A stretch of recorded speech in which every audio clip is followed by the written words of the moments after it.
Oke, selamat datang di channel Kebun RB. Jadi teman-teman, hari ini kita bakal ngulik ini.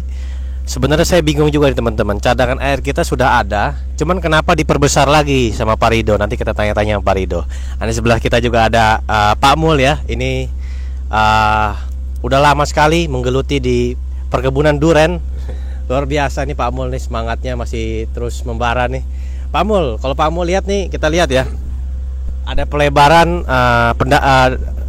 kolam kita nih. Kalau Pak Mul tanggapannya gimana nih? Apakah emang kurang nih Pak Mul? Pak Rido bagaimana mungkin? Saya dulu, Pak Rido dulu mungkin. Jadi gini, untuk suatu perkebunan, kebetulan perkebunan kita ini luasnya kurang lebih 20 hektar ya Pak Mul ya. Jadi kita pada musim panas kesulitan air.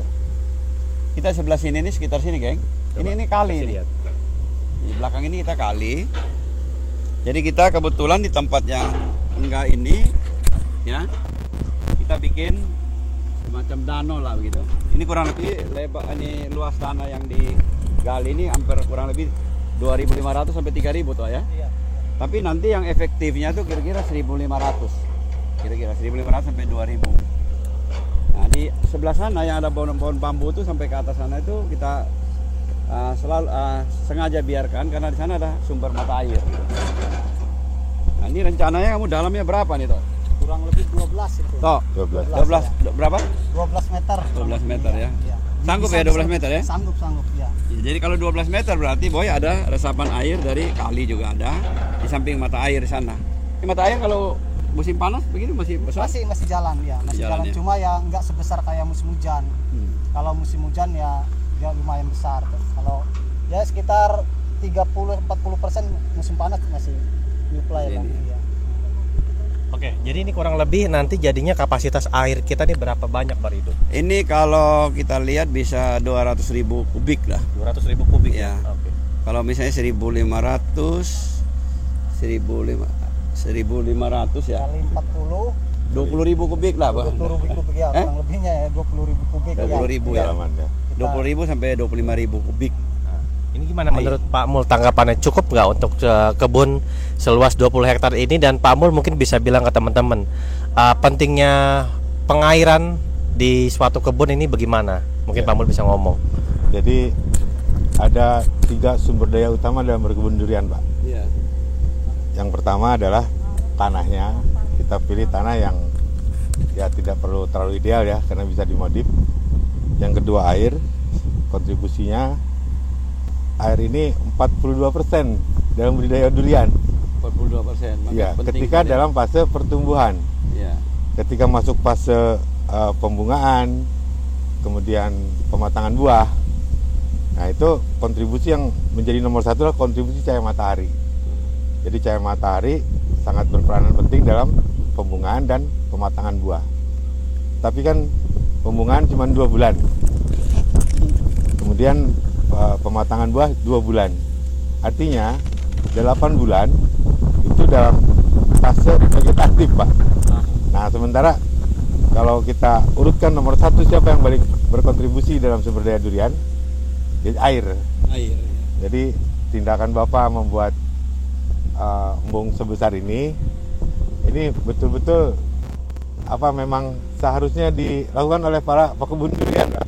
Iya. Karena apalagi memasuki bulan-bulan kemarau, mulai Juli ya, Agustus, September, apalagi kalau ada El Nino, maka ketiadaan air ini menyebabkan pohon durian itu stres. Yeah. Stres abiotik, dia stuck pertumbuhannya, kita kehilangan kecepatan pertumbuhan. Jadi pada saat musim panas itu tidak ada kompromi dengan air, Pak.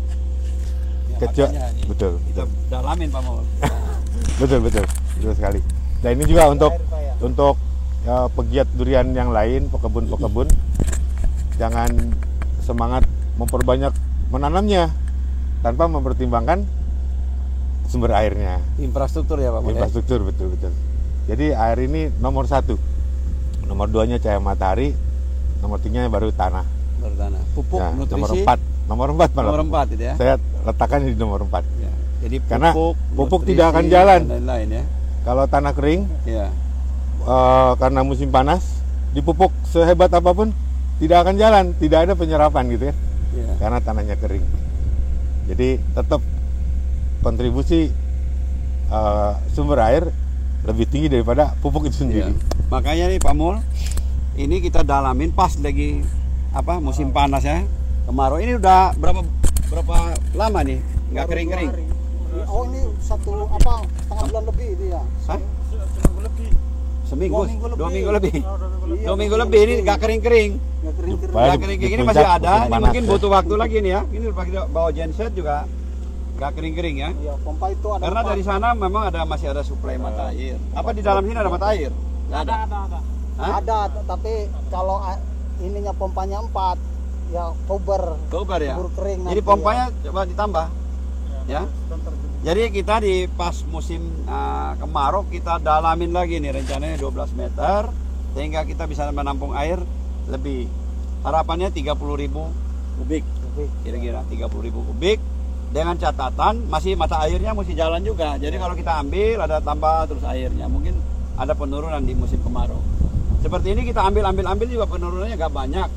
Tapi saya pikir pohon makin besar, kita sekalian lah ini pas lagi kemarau panjang kita keringin, coba kita dalamin lagi gitu. Tapi kalau 12 meter ini ya bos, saya rasa ya seumur hidup lah, nggak mungkin kering. Masalahnya sampingnya kali. Iya. Iya. Dan ini Belakangnya lebih, kali ya. lebih Iya, rendah kali dari ya. permukaan. Ya selama kali sungai. itu nggak kering, air ini ada terus. Iya. Gitu. Jadi dari resapannya jatuh dari apa? Iya, dari resapan kali ke sini bisa, terus keduanya ada mata air juga dari atas-atasan itu ada. Tapi mata air sana gimana? Itu mata air di sana masih jalan. Masih jalan. Tapi sementara saya naikin pipanya, peralonnya itu biar nggak terlalu banyak muncul ke sini. Tapi sana nanti kalau udah levelnya dia mau meluap, dialirin sedikit-sedikit. Betul. Tapi memang harapan antara 30 ribuan kubik lah. 30 ribuan kubik. Ya. 30 ribuan kubik. Kalau jalan terus kita ambil untuk support yang musim-musim panas kan pohon makin besar makin butuh banyak ya. Betul, betul.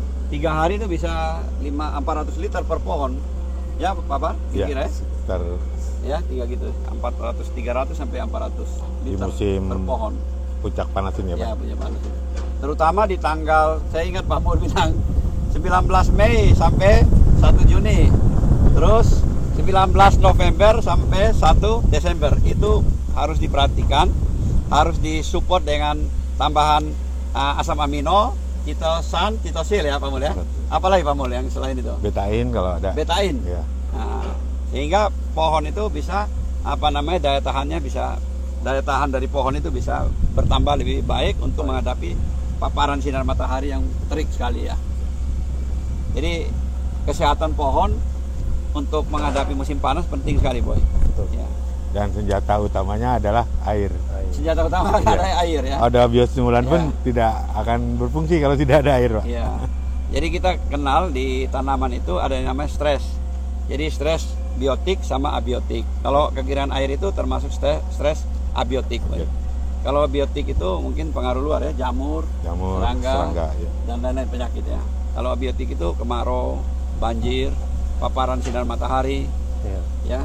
Jadi sangat penting sekali untuk berkebun tanaman, terutama tanaman durian premium kan mahal ya Pak ya. Kita perlu orang-orang yang mengerti. Salah satu ini Pak Mul yang terima kasih memberikan masukan selama ini. Pohon kita 1,5 tahun ini cukup bagus sekali. Bapak gimana Bapak? Ya, lumayan. Hah? Pendamping Pak Mul ini kan kita butuhkan sangat sekali. Ya. Kita sangat-sangat butuh ada pendamping. Karena namanya manusia kadang sering lupa, ya kan? Iya. Nah, jadi ingin diulang lagi kadang masih lupa, ya kan? Apalagi umur yang kayak gini kan.